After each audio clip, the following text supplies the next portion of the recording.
ఈరోజు మనము TET English గ్రామర్కు సంబంధించి 8వ గ్రాండ్ టెస్ట్ని ప్రాక్టీస్ చేయబోతున్నాం.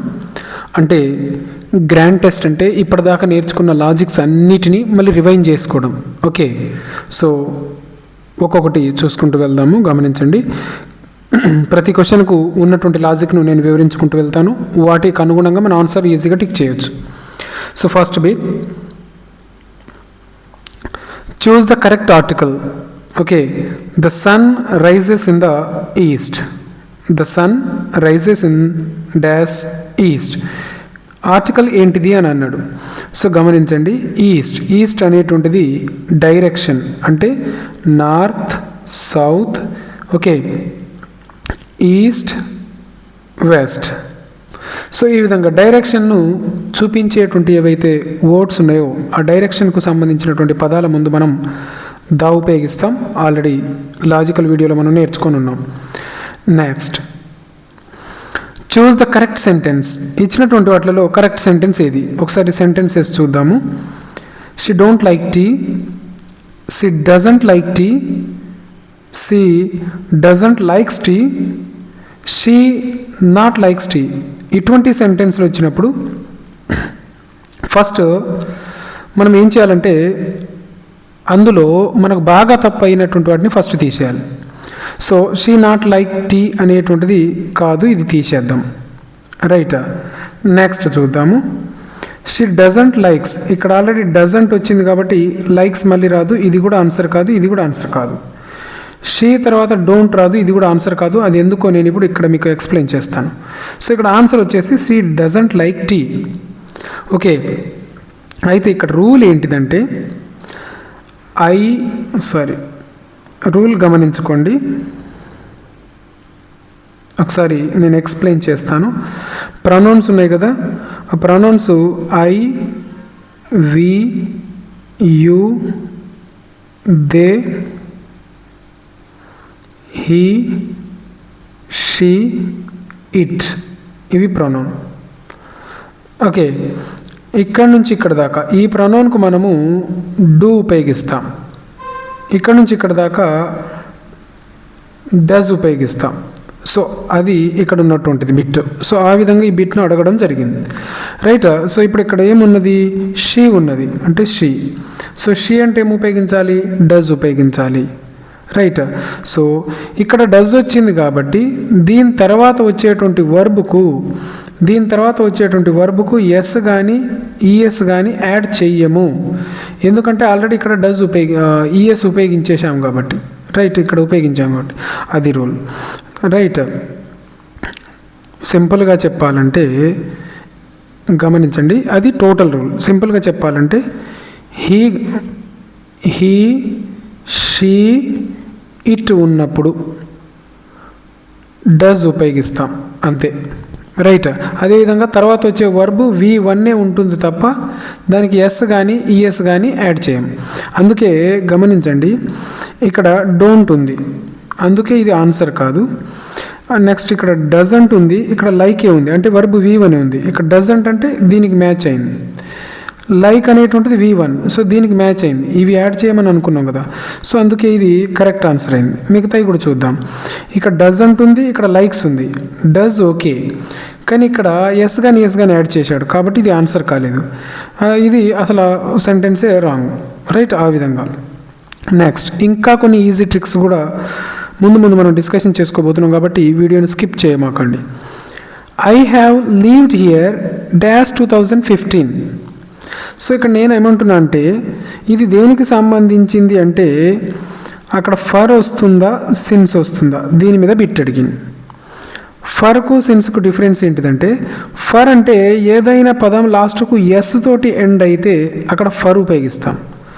అలా కాకుండా ఉంటే ఎస్ లేకుండా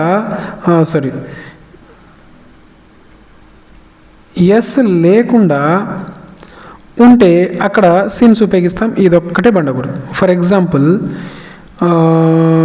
10 years అని ఉంది, లాస్ట్కు ఏముంది ఇక్కడ గమనించండి. ఇక్కడ లాస్ట్కు ఇక్కడ ఏముంది? ఎస్ ఉన్నది. సో ఎస్ ఉంటే ఏం ఉపయోగించాలి? ఫర్ ఉపయోగించాలి. అలా కాకుండా ఇంకోటి రాద్దాం. మార్నింగ్ ఉన్నది, దీని ముందు ఫర్ ఉపయోగించాలా సిన్స్ ఉపయోగించాలంటే లాస్ట్కు ఎస్ ఉందా లేదు, కాబట్టి ఇక్కడ సిన్స్ ఉపయోగించాలి, ఇక్కడ సిన్స్ ఉపయోగించాలి అంతే. సో ఓకే, లాజిక్ అర్థమైందని అనుకుంటున్నాను. మరొకసారి సింపుల్గా గుర్తుపెట్టుకోవడం కోసం, ఎస్ ఉంటే ఫర్, ఎస్ లేకపోతే సిన్స్, ఈ రెండింటి మీద బిట్ అడిగినప్పుడు ఎస్ ఉంటే ఫర్, ఎస్ ఓకే ఎస్ లేకపోతే సిన్స్, రైట్. సో ఇప్పుడు బిట్స్ చూద్దాం. ఇక్కడ ఎస్ ఉందా లేదు అంటే ఆన్సర్ ఏమవుతుంది, సిన్స్ అవుతుంది, అది ఆన్సర్, రైట్. అసలు వాస్తవం ఏంటిదంటే ఫర్ అనేటువంటిది ఏమో పీరియడ్ ఆఫ్ టైంను తెలియజేస్తుంది, ఓకే. సిన్స్ అనేటువంటిది ఏమో పాయింట్ ఆఫ్ టైంను, స్టార్టింగ్ టైం ఉంది కదా, పాయింట్ ఆఫ్ టైంను ఇది చూపిస్తుంది, రైట్. అది అసలు మ్యాటర్. కాకపోతే మనకు అయిన సంబంధం లేదు అక్కడ, జస్ట్ ఎస్ ఉంటే ఫర్, ఎస్ లేకపోతే సిన్స్. అయితే అన్ని వేళలా ఆ విధంగానే ఉంటుందని లేదు, కాబట్టి కొన్ని ఇంగ్లీష్ గ్రామర్ అంటేనే కొన్ని ఎగ్జామ్షన్స్ ఉంటాయి. అందుకే నేను సెకండ్ రూల్ చెప్పా, ఎస్ ఉంటే ఫర్, ఎస్ లేకపోతే సిన్స్, అన్ని సందర్భాల్లో కాదు. మళ్ళీ అవి కూడా ఎక్స్ప్లెయిన్ చేస్తా, don't worry. Next, choose the passivize they built a bridge. So passivize select చేయమన్నాడు. ప్యాసివైజ్ మీద క్వశ్చన్ అడిగినప్పుడు సెలెక్ట్ చేయమన్నప్పుడు ఫస్ట్ బై ఉన్న వాటిని సెలెక్ట్ చేసుకోవాలి. ఇందులో బై ఉంది, ఇందులో బై ఉంది, ఇందులో బై ఉంది, ఇందులో బై ఉంది, అంటే అన్ని ప్యాసివైజ్లోనే ఉన్నాయి, రైట్. తర్వాత ఏం చేయాలి, వర్బ్ చేయాలి. కొన్నిసార్లు బై అన్నిట్లలో ఇవ్వడు, అందుకే బై చెక్ చేసుకుంటే 1 2 3 4 సెంటెన్స్లను అబ్జర్వ్ చేసినాం. ఒక దాంట్లో బై ఉంది, ఇంకో దాంట్లో బై ఉంది, మిగతా రెండిట్లో లేదనుకోండి, అంటే మన ఆన్సర్ ఎతకాల్సింది ఇందులోనే. ఆ విధంగా సింప్లిఫై అవ్వడం కోసం ఫస్ట్ బై వెతకాలి అని చెప్పా, రైట్. సో బై అన్నిట్లలో ఉంది. నెక్స్ట్ గమనించాల్సింది వర్బ్. వర్బ్ ఎందులో ఉంది, V2 ఉంది. V2 ఉన్నప్పుడు ఆన్సర్ ఏమవుతుంది, వాజ్ ఆన్సర్ అవుతుంది, వాజ్ ఉన్నది ఆన్సర్ అవుతుంది, రైట్. ఇప్పుడు గమనించండి, they built a bridge. So ఒకసారి చూడండి, ఇక్కడ ఈజ్ ఉంది, ఇక్కడ వాజ్ ఉంది, ఇక్కడ హ్యాజ్ ఉంది, ఇక్కడ బిల్ట్ ఉంది. సో మనం అనుకున్న రూల్ ప్రకారం ఆన్సర్ ఇది అవుతుంది. సో ఈ యాక్టివైజ్ అండ్ ప్యాసివైజ్కు సంబంధించి జస్ట్ మీరు ఒక 10 minutesలోనే ఒక టాపిక్ మొత్తం నేర్చుకునే విధంగా నేను చెప్పడం జరిగింది. సో ఇంకెవరైనా చూడకపోతే తప్పకుండా ఆ వీడియో చూడగలరు.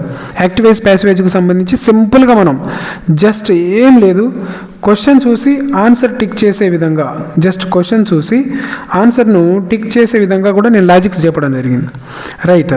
సో కాబట్టి అదే answer. Next, she is a doctor. She is a doctor.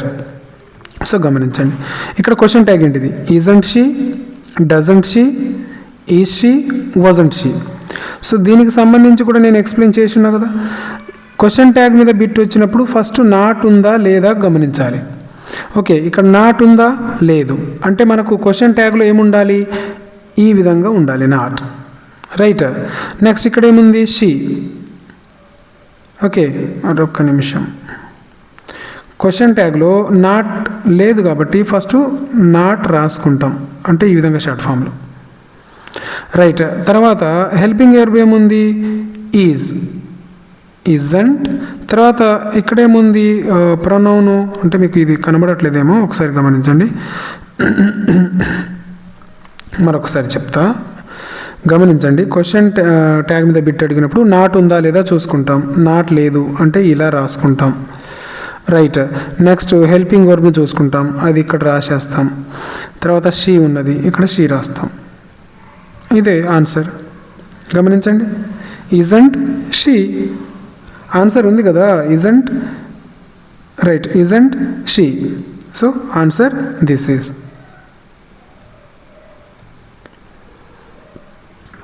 Next bit చూద్దాం.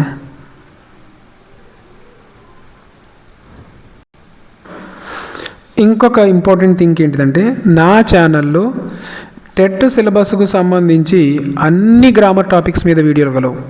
ప్రతి టాపిక్ జస్ట్ 10 minutesలో ఒక టాపిక్ అయిపోతుంది, ఓకే, ఒక 20 టాపిక్లు ఉన్నాయి మొత్తం. దాదాపు 20 టాపిక్లు.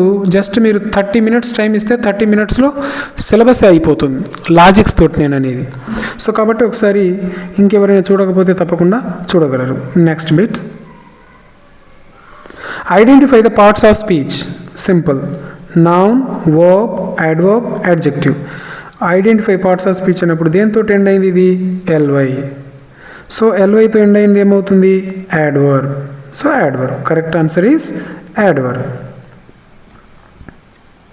నెక్స్ట్, ఇది కూడా గుర్తుపెట్టుకోండి.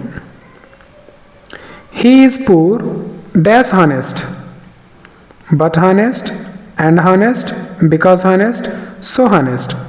సో ఇక్కడ గమనించండి, he is poor dash honest. ఇటువంటి సెంటెన్స్ వచ్చినప్పుడు he is poor but honest అనేటువంటిది correct answer. He is poor but honest, అది ఫిక్స్డ్ ఎక్స్ప్రెషన్, దాన్ని తప్పకుండా గుర్తుపెట్టుకోవాలి.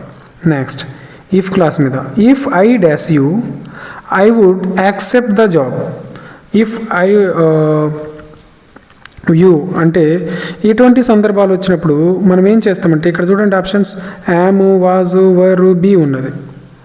సో మనం ఏం చేస్తాం, ఇటువంటివి వచ్చినప్పుడు ఐ కాబట్టి వాజ్ పెట్టేస్తాము, కానీ ఆన్సర్ అది కాదు.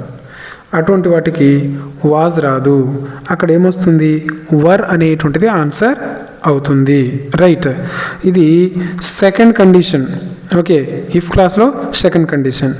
రైట్, ఫస్ట్ కండిషన్ కాదు, సెకండ్, గుర్తుపెట్టుకోండి. నెక్స్ట్, ఇఫ్ క్లాస్ మీద కూడా ఎలా అనేటువంటిది నేను చెప్పడం జరిగింది.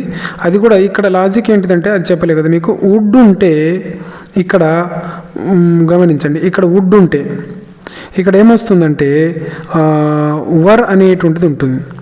ఒకవేళ ఇక్కడ వర్ ఇస్తే, ఇక్కడ వర్ ఇచ్చి ఇక్కడ ఖాళీ ఇస్తే ఇక్కడ వుడ్ అనేటువంటిది ఆన్సర్ అవుతుంది. Next, choose the correct spelling word, spelt word. ఇక్కడ కూడా ఇది కూడా నేను చాలాసార్లు చెప్పాను. స్పెల్లింగ్ సంబంధించి ఏది ఎక్కువ అడుగుతాడంటే డబల్ సి కానీ, డబల్ ఈ కానీ, డబల్ ఓ కానీ, డబల్ ఎస్ కానీ, డబల్ టీ కానీ, ఓకే, డబల్ ఎన్ కానీ, ఈ విధంగా డబల్ ఉన్న పదాలే అడుగుతాడు. డబల్ వచ్చినాయి కాబట్టి గుర్తుపెట్టుకుంటే ఆ పదాలే బాగా ప్రాక్టీస్ చేయండి. ఏం అడిగిండు? అకామిడేషన్ అడిగిండు. సో అకామిడేషన్ స్పెల్లింగ్ వచ్చేసి ఇది అవుతుంది. ఓకే, ఏసీసీఓ ఎంఎంఓ డిఏటిఐఓఎన్.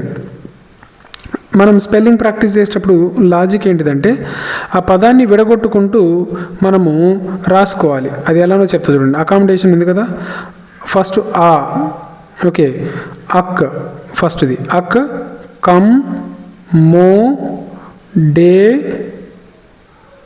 షన్, ఈ విధంగా రాసుకోవాలి మనం. అక్, కమ్, మో, డే, షన్, ఆ విధంగా సిలబల్ వైజ్ విడగొట్టుకుంటే మనకి ఈజీగా ఆన్సర్ అనేటువంటిది వస్తుంది, కరెక్ట్ స్పెల్లింగ్ వస్తుంది. 1 2 3 4 5 ఈ విధంగా 5 పార్ట్స్గా ఉంది అది. Next, synonym of brave. Brave అంటే ధైర్యవంతుడు. ధైర్యవంతుడు యొక్క సినోనిమ్ ఏంటిది? Weak, fearful, courageous, lazy. Synonym అంటే అదే అర్థాన్ని ఇచ్చేటువంటి ఇంకొక పదం, సేమ్ మీనింగ్ను ఇచ్చేటువంటి ఇంకొక పదాన్ని మనము ఏమంటామంటే సినోనిమ్ అంటాం. రైట్, సో ఆ వర్డ్ ఏంటిదో చూద్దామంటే కరేజియస్. ఆ వర్డ్ వచ్చేసి కరేజియస్, గుర్తుపెట్టుకోండి. కరేజియస్ స్పెల్లింగ్ కూడా ఇంపార్టెంట్. కరేజియస్ స్పెల్లింగ్ ఏంటిది?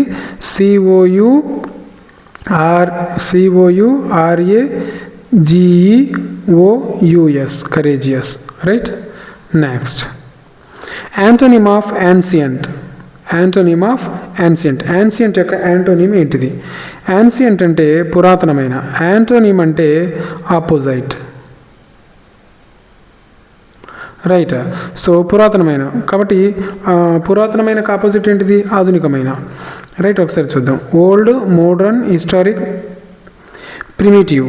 సో ఇక్కడ ఆన్సర్ వచ్చేసి మోడర్న్. ఇది సింపుల్ బిట్సే, బట్ కొన్నిసార్లు ఎగ్జామ్లలో ఇలా సింపులే అడుగుతాడు, కానీ మనం కన్ఫ్యూజ్ అవుతాం. కాబట్టి అన్ని బిట్స్ ప్రాక్టీస్ చేసుకోవాల్సిందే. ఆపోజిట్ వర్డ్స్కు సంబంధించి నేను ఆల్రెడీ లాజికల్ వీడియో చేయడం జరిగింది. ఫర్ ఎగ్జాంపుల్ అది ఏం చెప్పానంటే BPM ఈ విధంగా అంటే ఒక లాజికే చెప్తున్నాను, అందులో 4-5 లాజిక్లు చెప్పాను. ఏదైనా పదం బీతో కానీ పీతో కానీ ఎంతో కానీ ఎండ్ అయితే ఆ పదానికి మనం ఐఎం తగిలిస్తే ఏమవుతుంది, అది అంటే ఆపోజిట్ అవుతుంది. ఫర్ ఎగ్జాంపుల్ ఇక్కడ చెప్తా చూడండి, పాజిబుల్ ఉన్నది, రైట్. పాజిబుల్ అనేటువంటి పదం ఉన్నది. ఈ పాజిబుల్ పదంకి ఆపోజిట్ ఏంటిదంటే నేను చెప్పా కదా ఇంతకుముందు, బీతో కానీ పీతో కానీ ఎంతో కానీ స్టార్ట్ అయితే ఆ పదం ముందు ఐఎం తగిలిస్తే అదే ఆపోజిట్ అవుతుంది. పాజిబుల్ ఇప్పుడు చూడండి ఇంపాసిబుల్, రైట్. ఆ విధంగా సో ఆ విధంగానే లాజిక్స్ కలవు. ఇంకెవరైనా చూడకపోతే తప్పకుండా చూడగలరు. ఇది కూడా చాలా ఇంపార్టెంటే. He is good dash mathematics. So ఇక్కడ గమనించండి, at, on, in, with. Good తర్వాత ఏ ప్రిపోజిషన్ వస్తుంది, ఫిక్స్డ్ ప్రిపోజిషన్. గుడ్ తర్వాత ఎప్పుడైనా సరే నేను ఎప్పటికీ చెప్తూనే ఉన్నా, గుడ్ అనేటువంటి పదం తర్వాత కానీ బ్యాడ్ అనేటువంటి పదం తర్వాత కానీ ఫిక్స్డ్ ప్రిపోజిషన్ ఏమొస్తుందంటే ఎట్ అనేటువంటిది వస్తుంది. సో అది గుర్తుపెట్టుకోగలరు. So he is good at mathematics. So ఇది answer, at. Next, the book belongs dash me. So ఇక్కడ కూడా ఫిక్స్డ్ ప్రిపోజిషన్ అడగడం జరిగింది. బిలాంగ్స్ తర్వాత ఏమొస్తుంది, విత్, ఎత్, టు, ఫర్. గమనించండి, బిలాంగ్, BELONGS, బిలాంగ్స్ తర్వాత ఎప్పటికి కూడా టు అనేటువంటి ప్రిపోజిషన్, ఫిక్స్డ్ ప్రిపోజిషన్ వస్తుంది. బిలాంగ్స్ టు అలా గుర్తుపెట్టుకోండి.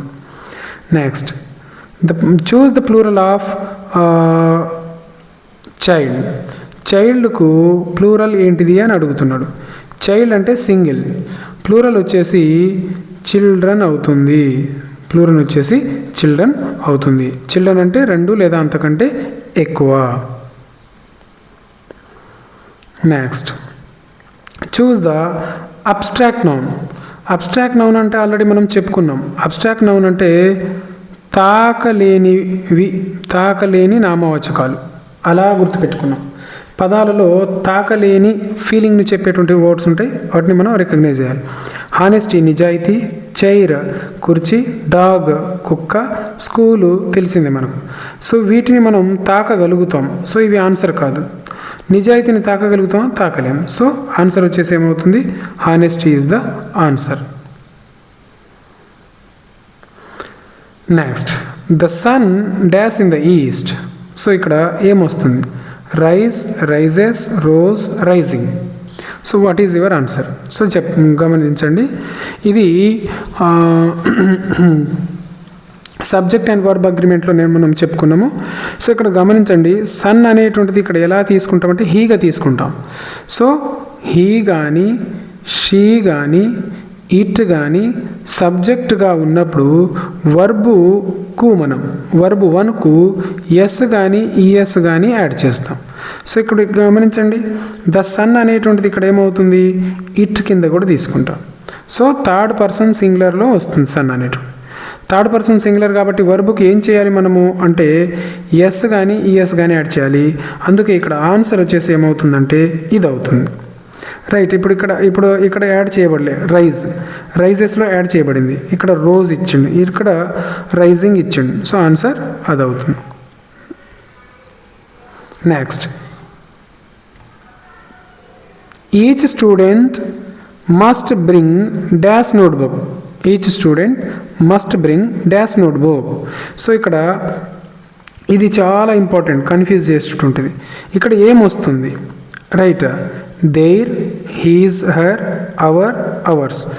ఈచ్ కానీ ఎవ్రీవన్ కానీ ఎవ్రీబడి కానీ ఎనీథింగ్ కానీ అటువంటికి సంబంధించిన ప్రొనౌన్ తర్వాత వాటికి సంబంధించిన వాటికి అంటే ఆ పదాలు ఏదైతే ఉన్నాయో వాటి తర్వాత ఎటువంటి హెల్పింగ్ వర్బ్ ఉపయోగించాలనేటువంటిది కంప్లీట్ వీడియో నా ఛానల్లో కలదు. ఇంకెవరైనా చూడకపోతే తప్పకుండా చూడగలరు. సో ఇక్కడ ఈచ్ అనేటువంటిది సింగులర్ని చూపిస్తుంది కాబట్టి మనకు సింగులర్ ప్రొనౌనే వస్తుంది ఇక్కడ. సో దేర్ అనేటువంటిది ఫ్లూరల్, హీజ్, హర్ అనేటువంటిది సింగులర్, అవర్ అనేటువంటిది ఫ్లూరల్, యువర్ అనేటువంటిది ఫ్లూరల్. సో ఆన్సర్ వచ్చేసి ఏమవుతుంది, హీజ్ ఆర్ హర్ అనేటువంటిది ఆన్సర్ అవుతుంది. నెక్స్ట్, ఆల్రెడీ ఈ రూల్ మనం చెప్పుకున్నాం చూడండి. She has been working here dash 5 years. ఇక్కడ ఏమొస్తుంది? Since, for, from, by. So ఇక్కడ మనం వెంటనే గమనించాల్సింది ఏంటిది? ఇది సిన్స్ ఫర్ మీద ఉపయోగించాడు. ఇక్కడ ఎస్ ఉంది. ఎస్ ఉంటే సిన్స్ వస్తుందా, ఫర్ వస్తుందా? ఎస్ లేకపోతే సిన్స్ ఫరా అనేటువంటిది మనం నేర్చుకున్నాం. సో ఈ ప్రశ్నకు సమాధానం మీరు కామెంట్లో తప్పకుండా రాయగలరు. ఒకసారి చెక్ చేసుకోండి మీరు నేర్చుకున్నారా లేదా అనేటువంటిది. మీ ఆన్సర్ని మిగతా మెంబర్స్ తోటి కంపేర్ చేయండి. వాళ్ళు పంపిందే మీరు పంపారా లేదా అనేటువంటిది. సో ఆప్షన్స్ ఒకసారి చదువుతా చూడండి.